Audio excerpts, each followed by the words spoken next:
உனக்கு என்ன தைக்கணும்? உங்க இஷ்டம் போல எது வேணாலும் தேங்க. எதை வேணாலும் தைக்கலாம்னா உன் வாயை தைச்சிடலாமா? உனக்கெல்லாம் பேசவே தெரியல. தங்கராசு, நம்ம ரேஞ்சுக்கு இந்த ஊர்ல கடை வச்சதே தப்புப்பா. கிழிஞ்சது கிழியாதது, பட்டன் வச்சது வைக்காதது. இத நான் எங்கேயோ கேட்டிருக்கிறேன். நம்ம தானே. சீ போடா. உனக்கு என்ன தைக்கணும்? எனக்கு குஷ்பு மாதிரியே தைக்கணும். குஷ்பு மாதிரி. குஷ்பு கிட்டே போய் ஏதாவது பழசு பட்டு இருக்கு வாங்கி போட்டுக்கு போ. உனக்கு என்ன ரோஜா மரியாவா? ஆமாங்க. டேய் காஜா பையா அனுப்புடா. எல்லாம் ஒத்த எலும்பா வருது, கொஞ்சம் கனமா அனுப்புடா. வாமா. போதுமண்ணே.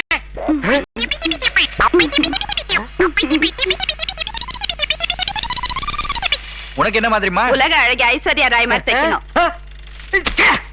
உன் மனசுல என்ன நினைச்சிருக்கிற? இந்தியாவிலேயே முத ஒரு பொண்ணு உலக அழகின்னு பட்டம் வாங்கியிருக்கு. அதெல்லாம் உங்களுக்கு பொறுக்கல. இந்த மூஞ்சிக்கு தைக்கணுமா? இந்த பார், உனக்கெல்லாம் எங்க கடையில துணி தைக்க மாட்டோம். ஏத்தாப்புல ஒரு கொட்டாய் வாங்கி உட்கார்ந்துருப்பான்.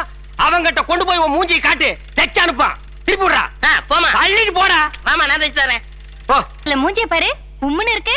இருக்காதா பின்ன, பாம்பேட்டியில இருக்கு இவ்வளவு கூட்டம் நிக்குதுன்னு. போன வாரம் துணி கொண்டே கொடுத்தேன். பாவாடை தைக்கிறதுக்கு பதிலா ஜட்டி தைச்சிட்ட கேரங்க பிடிச்சுவேன்.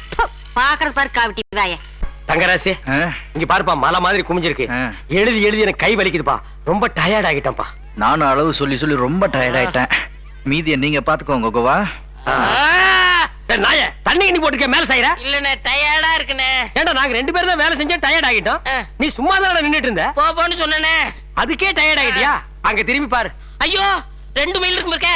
இது ஒண்ணு இன்னைக்கு நடக்கிற கதை இல்ல. இன்னைக்கு நம்ம கடை பந்துன்னு சொல்லு. எனக்கு குழந்தை குட்டி எல்லாம் விட்டு போட்டு வந்து நிக்கிறானுங்க. அதுகளெல்லாம் போய் கூட்டி வர சொல்லு. ஆமா அண்ணன் கூட தானே வா.